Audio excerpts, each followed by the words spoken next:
Language 1. Our lesson is about language skills, and we'll look at the two subtopics of speaking and writing skills. So under these subtopics, we are going to specifically study on speech writing and essay writing. Based on those, we are going to be led by our question, or by the question which reads, how can you identify, or how can you distinguish a speech from an essay? How can you distinguish a speech from an essay? So with this question, I expect that at the end of the lesson, you should be able to differentiate speech from essays. And you also supposed to know how you can write a speech and how you can write an essay. Maybe before we start looking at these distinctions, let us a bit know what is a speech and what is an essay. A speech, in very brief, we can say it is a formal talk that a person stands before others as he or she is addressing about a certain particular issue or a certain particular subject.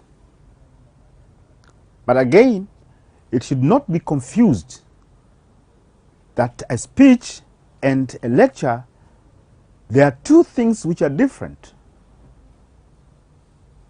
So I might stand in front of you here. I am not making a speech.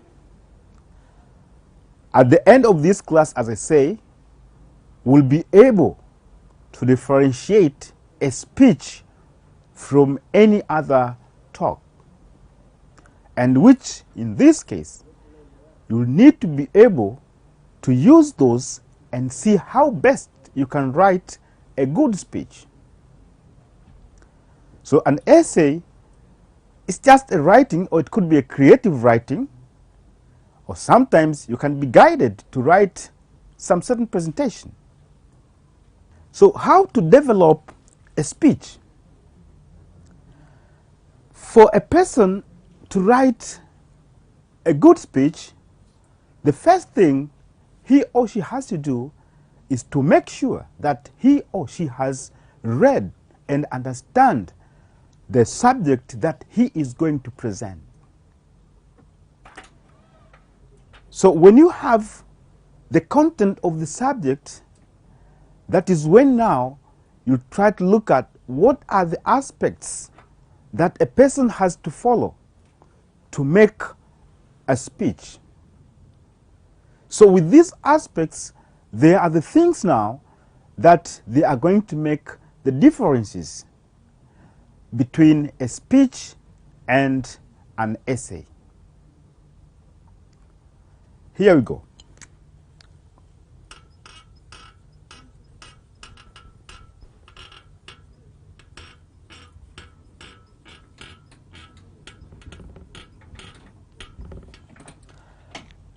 Aspects of speech writing. Definitely, when you are to write a speech, you must have the subject that you are going to make a presentation. So in this case, we are expecting that you have to start with the title.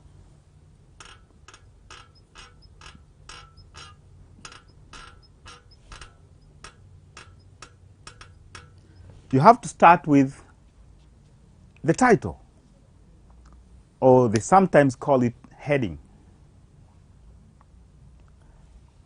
What do you have to have in the title? What are the message that we expect to see in the title? So in this case, when you are to write the best title of your speech,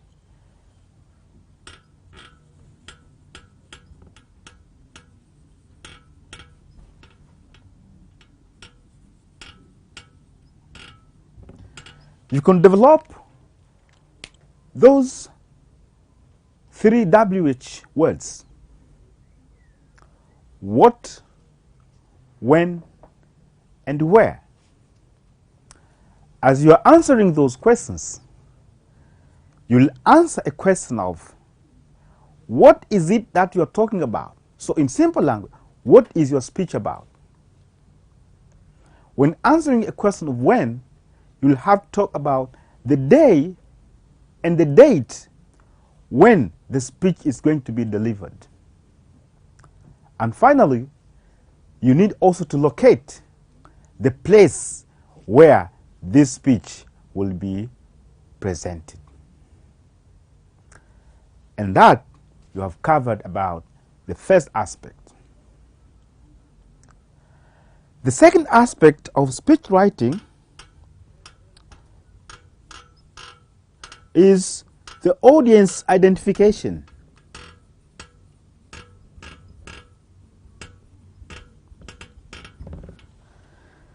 That you have to identify and or rather acknowledge the people who are there as your audience.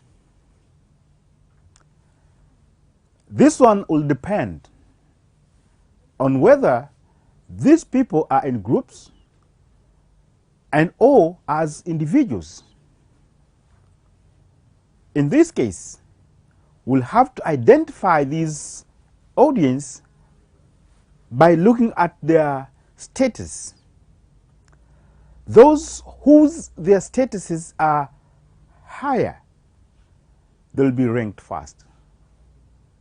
And those others whose their status are low, they'll be ranked at the bottom. So for example, if maybe you are making a presentation or a speech, and in that occasion you have the minister attended, you have the member of parliaments, you have executive wards, you have students, and you have commoners. So you'll definitely start with the minister, followed with the member of parliament, to the executive wards, to the village, to the students, and finally to the ladies and gentlemen. So that will depend on, as I say, the kind of audience that you have. Remember, when you are writing these, we don't just write continuously. Even though they are not numbered, but still they will have to occupy different lines.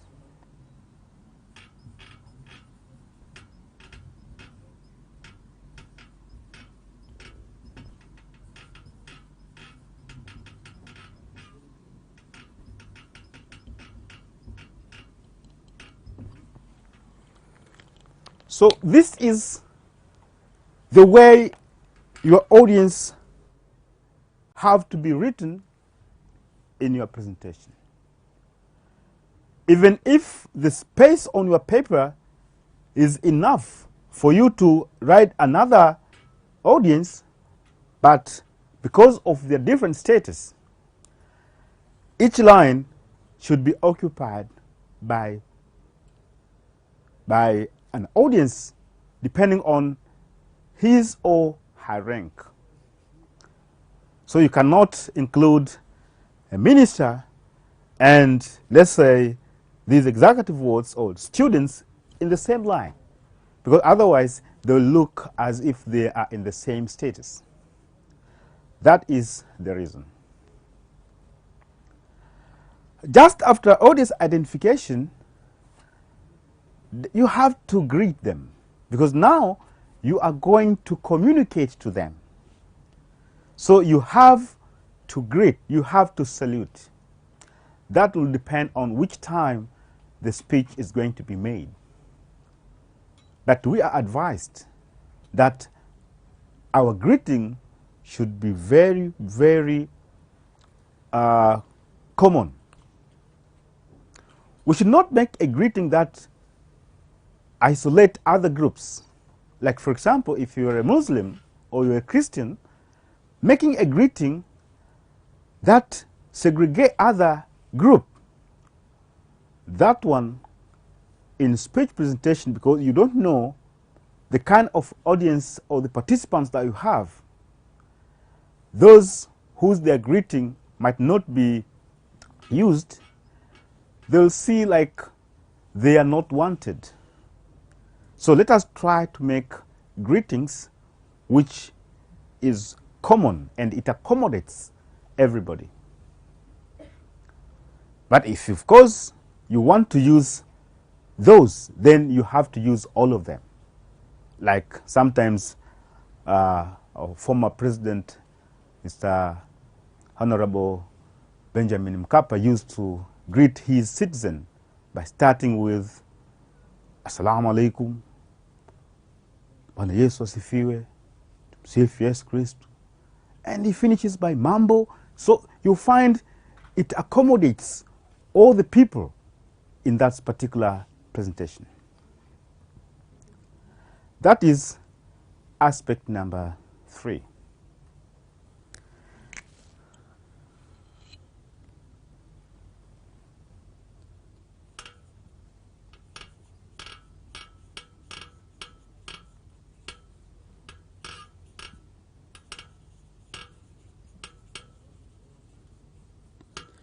Aspect number 4 is introduction.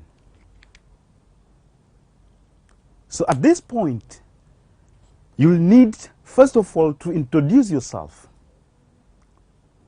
because you have identified your audience. Then they'll start also asking, who are you that are going to talk to them? So if you leave that pace, it's like you're creating a vacuum, which you start people from different angles are murmuring, asking themselves, who is this person? So you'll have to make a self-introduction by mentioning your name and your title as well. Because that one will be one among the things which it will make those people to concentrate, because now they see this person who is making the presentation is a person of a certain caliber. But again, under introduction, we are expecting that you also have to introduce the topic. You have to introduce what you are going to say. And under this introduction, you can make it in different ways.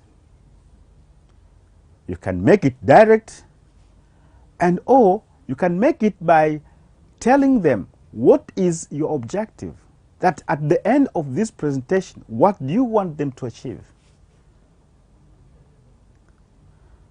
That is aspect number 4. Then just after the introduction, so that is where you go to the main part. That is where you go for the main presentation. This is where you are going to make different points depending on the subject of discussion. And these points will be in form of paragraphs. And we all know that a paragraph normally contains a topic sentence followed by explanation or elaboration of that point, and with example, if necessary, and or where applicable. But there is a peculiarity on how to write these paragraphs. The first words in your paragraph, when you are writing a speech, it should be words that they are addressing the people who you want this message to go for. For example, if I talk to students and I want a point to be understood and or to go to the students, then I'll start my paragraph by "Dear students." But if I am addressing it to a member of parliament, I should start with "Honorable Member of Parliament." The reason of why I have to address these people is very simple, that you try to draw the attention. If maybe they were doing something different from what you are making there, they will definitely draw the attention by asking themselves, oh, why have we been mentioned here? So that is the reason why we have to make those audience identification at the beginning of every paragraph. And the last aspect in speech writing is the conclusion part.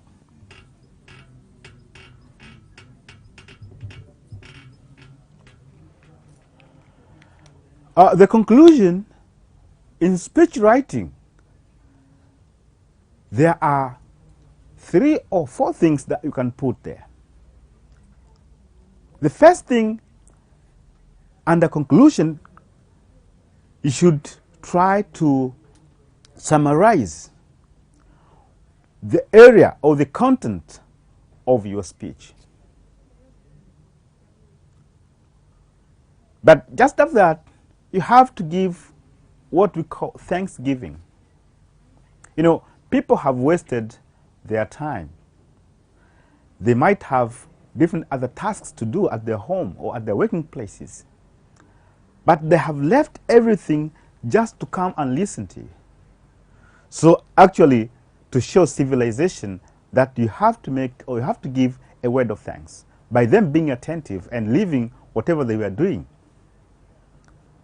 In addition, you have to say, or to give a word of goodbye,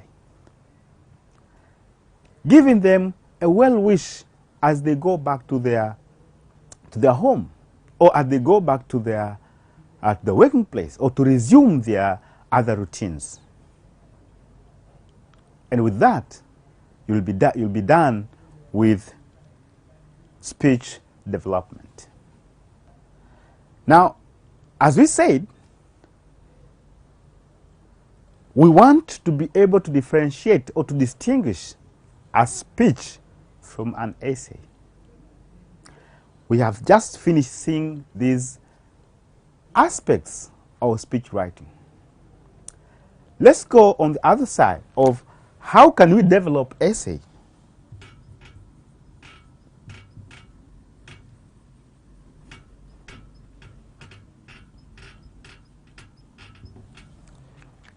How to develop essays. By the way, you need to know that an essay is a composition. It could be a free composition, and or it could be a guided one. It could be fictional, and or it could be non-fiction. It depends on what were you told to write.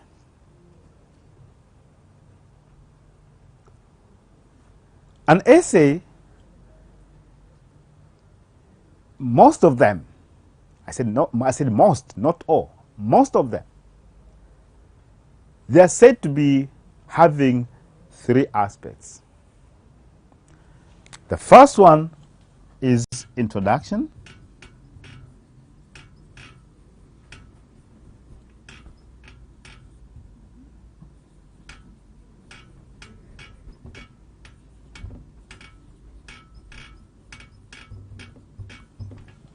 The first one is introduction.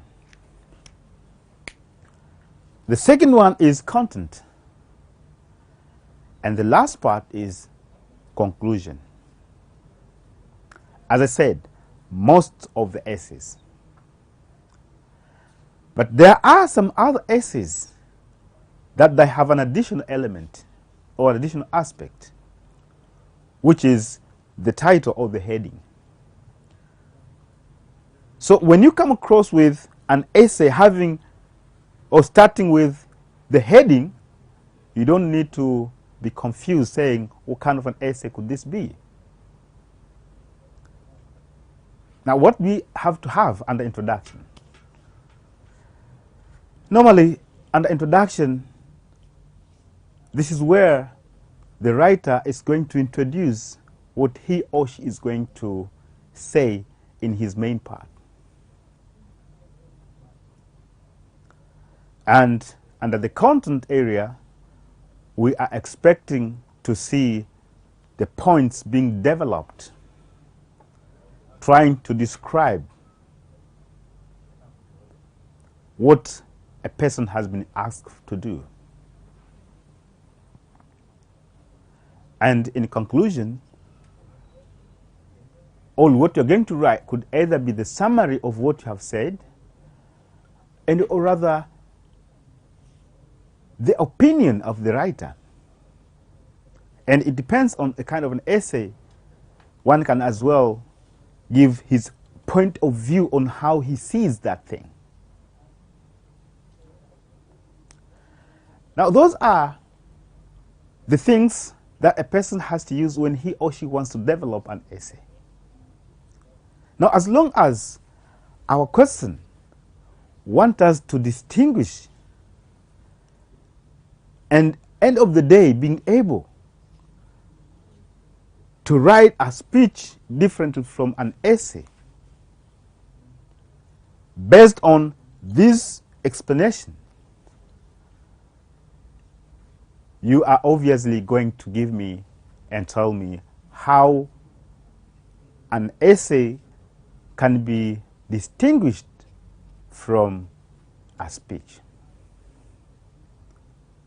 Let me use these aspects to show you how can you distinguish them.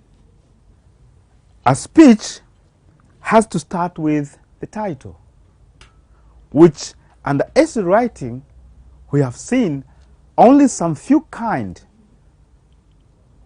or some few essays can start with the title. But mostly, as we say, they don't begin with the title. Coming to aspect number 2, where under speech development, you have to have audience acknowledgement. The people who are in that place, which means the speaker and the audience, sometimes they can see one another. So there's face to face. But when you are writing essay, we don't have such element. You are just seated somewhere, you develop your essay. Who is going to read? You can't see him. So this is another aspect that shows how a speech development is different from essay writing. Again, go back to number 3, aspects of salutation. You greet the people who you want to talk to. But in essay writing, who are you going to greet? So we find this aspect is also missed when we are writing essays. Again, even aspect number 4, we don't introduce ourselves when we are writing essays. But here we have seen that a person who has to make a speech, he or she has to introduce himself. Of course, introducing the content area of a speech, we have seen it also being found in essay writing. Under the content part, they both have paragraphs. But how do we develop paragraphs in essays and in speech?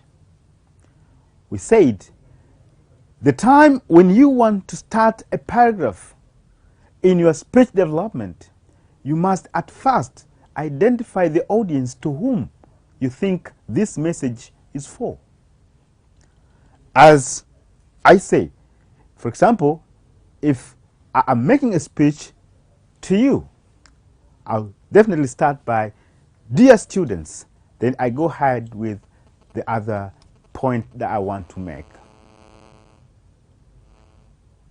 But in essay writing, we don't have to start with the audience identification. After all, we don't know to whom this message is for. So it is left without audience identification.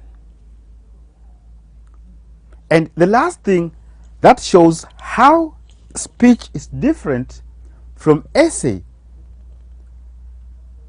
it is on the conclusion part.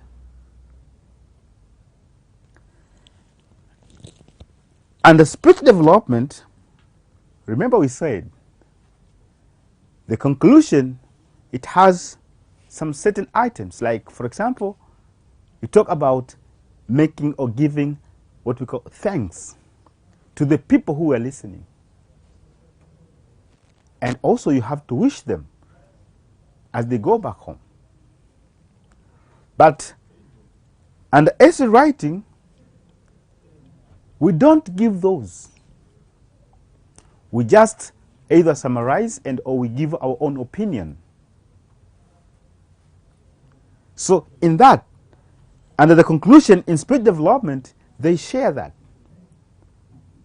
When we want to make executive summary or want to summarize the points that were made under speech, and also we can do the same when we are writing essay. So in this, we can see how can a speech be different from a normal essay, and which, as per this time, I believe you are able now either to distinguish a speech from a normal essay, and based or using on these aspects, you can write a speech depending on the title that you have been given. And also, you'll be able, or you can write an essay depending on the topic that you have been given. Remember, at the beginning I said, a speech presented, which means a person has to stand before others. But you cannot ask yourself, why writing? We write a speech as you're going to read before other people.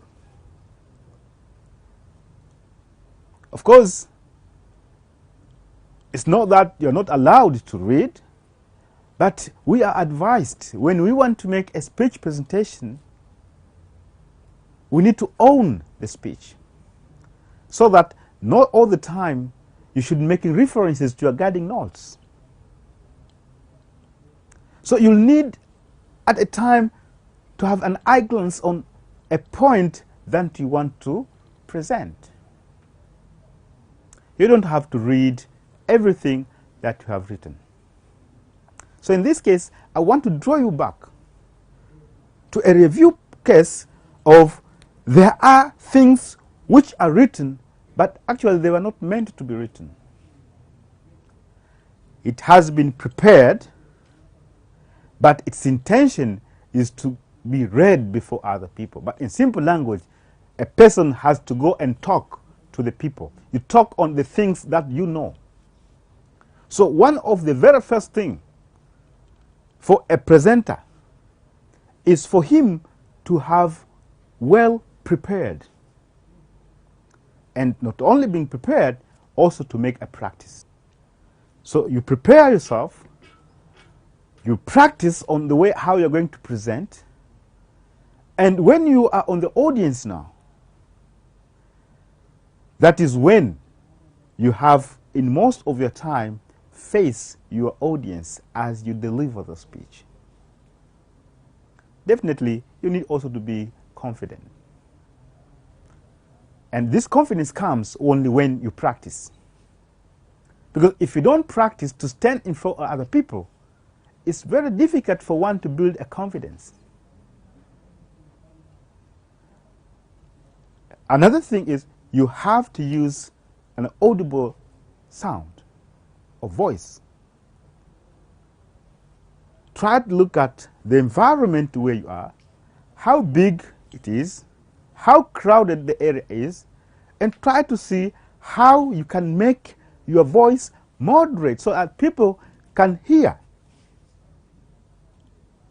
Because if you talk very slow or very low, you might make other people fail to hear what you say. And in that case, they lose the concentration. So this is very, very important. Again, maybe one point a person might be asking himself that probably it had been forgotten to be spoken somewhere. It is the kind of language that you are going to use.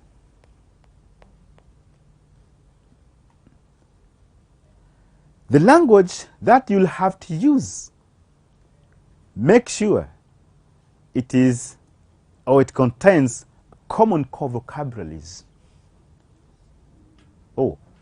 A common core vocabulary is these are everyday words that we normally use when we are communicating.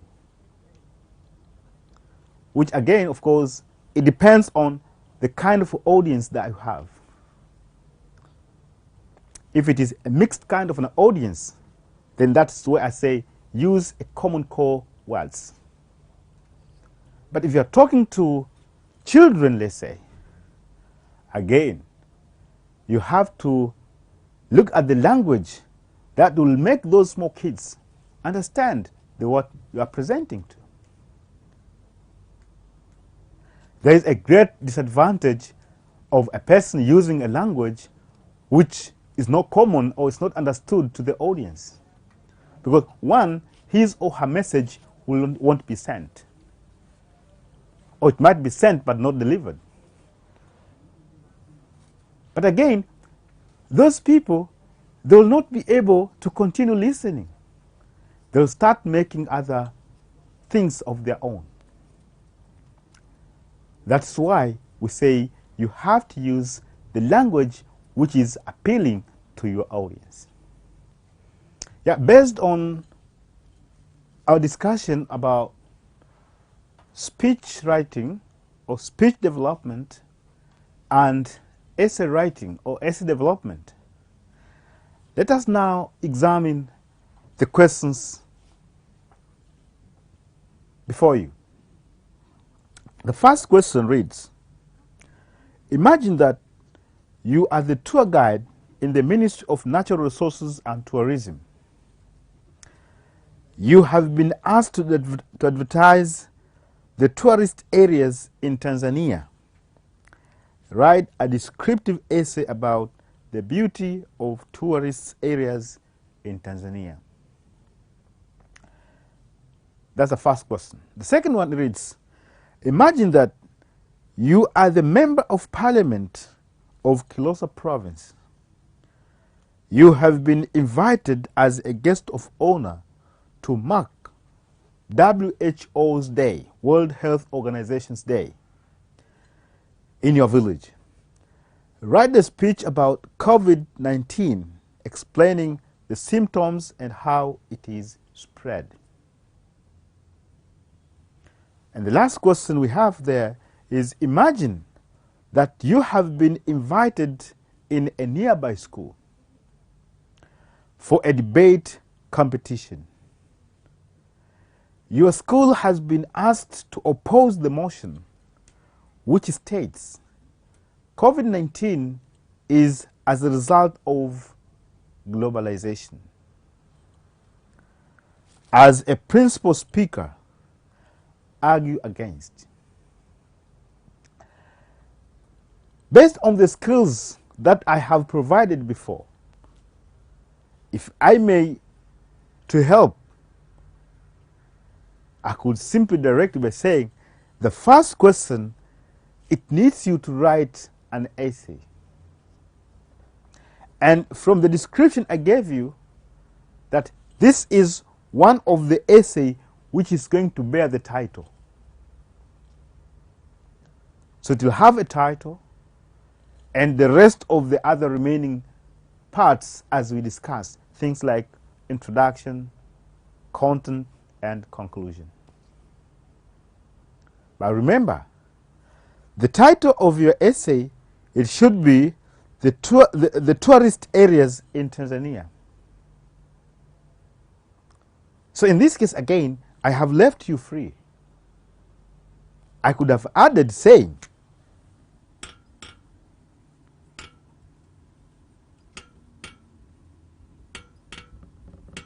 use 8 points. So which means you have to select 8 tourist areas and give the description, trying to explain how beauty are they, so that it can attract other people from different areas, including the Tanzania citizens by themselves. But when you read to question number 2, it is not the same as the first one. This one does not require you to write an essay, which at the end of the day, it simply tells you that write a speech about COVID-19, explaining the symptoms and how it is spread. So this is about speech writing. So all what you do, you have to follow those steps. You have to use those aspects of speech development. When you read the last one, it does not ask you to write a speech. It neither asks you to write an essay. It simply asks you to argue against. Where do we argue? It tells you you have been invited for a debate competition. So I also wanted to make a conclusion kind of on how we can differentiate a debate from a speech. But the way they have to be addressed, we can say they are more or less the same. There are only some few things that they differ in common. For example, in writing speech, we have to have a title. But in debate writing or debate argumentation, we don't have the title. But audience identification, you have both, though they are addressed differently. And the debate, it has, of course, a common members who normally appear and or who normally attend and who they have to have there for a debate to take place. You have people like the chairperson, the secretary, timekeeper, principal speakers of opposing and proposing sides, members of the floor, and of course, ladies and gentlemen. In a debate competition like this, you might happen that there are some invited other guests. Or you can have people called judges. So it depends. If there are other members who are not in a common way of making an address, they should or they need to be identified. They need to be acknowledged. But all in all, you identify the audience just the same as you did in speech development. So just after that, the salutation goes. which we have them both in speech writing and in debate presentation. Now, when it comes to the introduction, you do the same.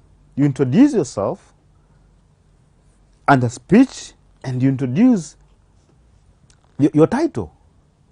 But in debate, after introducing yourself, then you have to tell on which side are you going to argue. Are you arguing from the proposing side and or from the opposing side? Remember, in this debate, the task is for a person to convince another person to be on his or on her side, to believe and accept the argument which is presented. But otherwise, what comes thereafter, there are points to be made.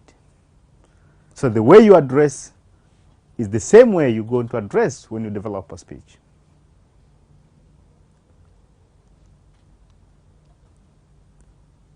And in conclusion, under a debate presentation, normally the speaker has to thank the people who are listening. And if he can, if he wants, he can summarize what he said. But normally, we do not make a well-wish to the people as they go back home, because you are not the last person to speak. That will remain to be the task of the chairperson when he or she is going to close the debate session. So by now, I believe that when you are asked to differentiate a speech from an essay, you are able to. And again, when you are asked to go for a debate presentation, marking either the opposite and or the proposing side, you know the procedures. And finally, you'll be able to write a speech just in case you're asked to. And for this knowledge, you're going to apply it in writing good essays in your coming examinations. Thank you very much for listening.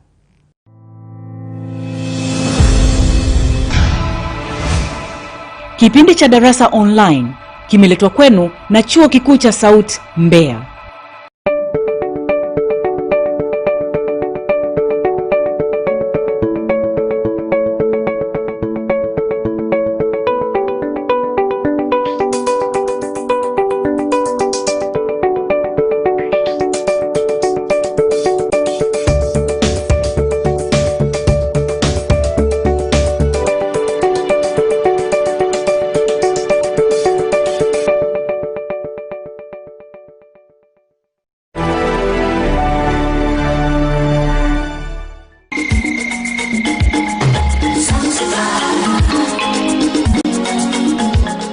Ulikuwa ni wakati mgumu wa janga la corona. Sisi tulianza na Mungu, tunaamini tutamaliza na Mungu. Japo mlikuwa mbali, lakini bado tuliwaweka kwenye dua na sala zetu. Hakika ulikuwa ni wakati mgumu kwa dunia yetu, lakini sasa ni wasaa wa kufurahi pamoja, wa kusahau yaliyopita. Kisiwa cha marashi ya karafuu, yaani Zanzibar, kipo tayari kuwapokea. Serikali ya Mapinduzi ya Zanzibar imeruhusu sasa rasmi na imeruhusu tena ndege za kitalii na za kibiashara zikiwemo za moja kwa moja charter flight kuanza safari zake hapa Zanzibar. Taa ya kijani imewaka. Anga la utalii limefunguliwa. Karibuni wageni wetu. Karibuni Zanzibar. Tuendelee tulipoishia. Tanzania Safari Channel ipo pamoja nanyi nyakati zote. Zanzibar.